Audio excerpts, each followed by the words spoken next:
Wanita berusia 55 tahun ini yang bernama Setia Rigoloa merupakan seorang guru sekolah dasar lulusan S2 UNJ, jurusan Pendidikan Guru Sekolah Dasar. Wanita yang akrab dengan sebutan Kak Ari ini memiliki sebuah sanggar, atau lebih tepatnya bimbel les. Tempat ini merupakan tempat belajar bagi anak-anak, terutama anak SD kelas 1 hingga kelas 6. Tempat ini menekankan konsep belajar yang menyenangkan dan juga tetap seru. Dan juga terdapat sebuah fakta menarik, yaitu saya selaku penulis dan editor Future TV ini pernah bekerja di tempat ini sebagai pengajar pada saat tahun 2021, yang mana pada saat itu saya sedang tidak kuliah. Sanggar ini berdiri tahun 2000. Kenapa sanggar ini didirikan? Karena pada waktu itu saya sebagai konsultan pendidikan hanya bekerja seminggu 3 kali. 2 hari sisanya ketika saya tidak bekerja, saya melihat ada banyak anak-anak usia TK dan SD di sekitar rumah. Saya ingin belajar bersama mereka dengan satu metode yang tidak memaksa, tidak menyulitkan, tidak membuat mereka menjadi terpaksa belajar.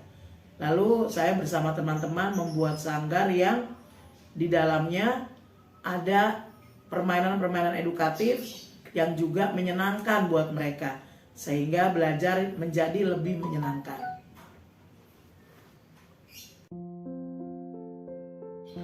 Sanggar ini sudah dibangun sejak tahun 2000, yang mana artinya sanggar ini sudah berusia 22 tahun.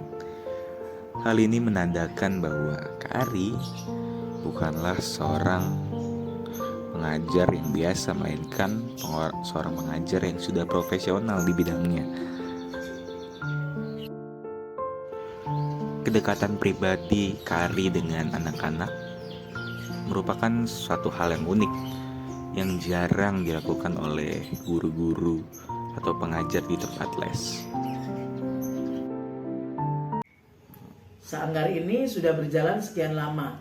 Dari sekian lama, yang paling membuat saya menarik adalah ketika menjumpai seorang anak mulai belajar mengeja, mendapatkan sendiri kata atau kalimat-kalimat yang bisa dibacanya. Buat saya itu suatu keajaiban, dari tidak bisa sama sekali mengenal huruf sampai akhirnya dia bisa membaca kalimat. Menemukan potensi-potensi anak-anak tersebut, dari ada anak yang perkaliannya sulit sampai dia akhirnya juara olimpiade. Itu sangat-sangat menarik. Belum lagi karena kami mengajar satu guru hanya 4 orang, kami juga berinteraksi, bercerita pengalaman-pengalaman mereka di rumah. Dan pada akhirnya saya bisa menyentuh kehidupan mereka secara pribadi karena mengetahui kehidupan mereka secara pribadi di rumah lewat cerita mereka. Di tempat ini, Kak Ari menerapkan konsep keberagaman anak. Setiap anak memiliki potensinya masing-masing.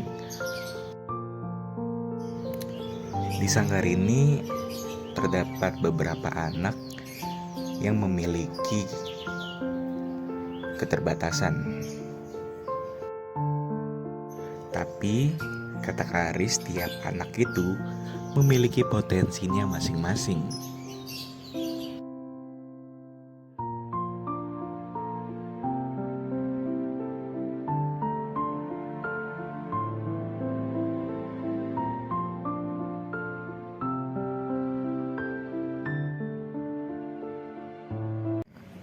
prinsip saya, tiap anak punya potensi yang diberikan Tuhan berbeda satu dengan yang lain.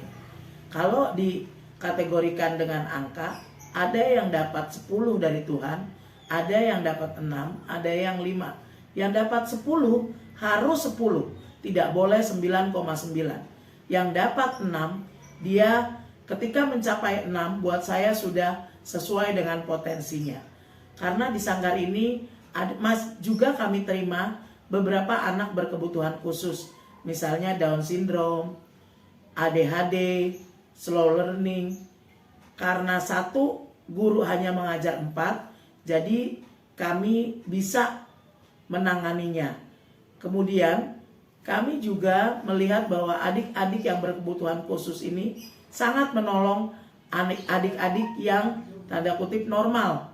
Mereka menjadi lebih empati, mereka belajar juga berbagi, sehingga bukan cuma sekedar kognitif mereka yang dilatih, tapi juga hati mereka.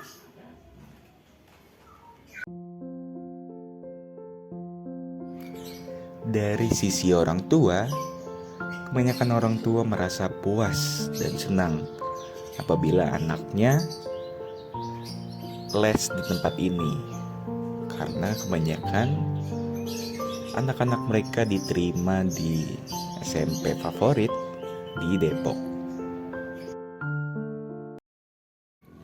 Sampai saat ini sudah sangat banyak adik-adik yang lulus dari tempat ini, karena memang kami hanya menemani, mendampingi belajar sampai anak-anak itu kelas 6 SD. Anak-anak itu hampir 85% berhasil lulus dengan nilai terbaik. Mungkin karena tadi kami hanya mengajar 1 untuk 4 anak. Jadi kalau seperti tahun lalu ada sekitar 6 anak yang kelas 6 SD, maka 4 diantaranya akan mendapatkan sekolah yang terbaik. Tanggapan orang tua sampai saat ini adalah mereka cukup merespon dengan baik, sangat senang karena anak mereka dapat diperhatikan satu persatu. Karenanya memang kami tidak bisa menampung banyak anak di tempat ini. Saat ini sampai hari ini ada beberapa anak yang harus waiting list, menunggu kesempatan untuk bisa bergabung.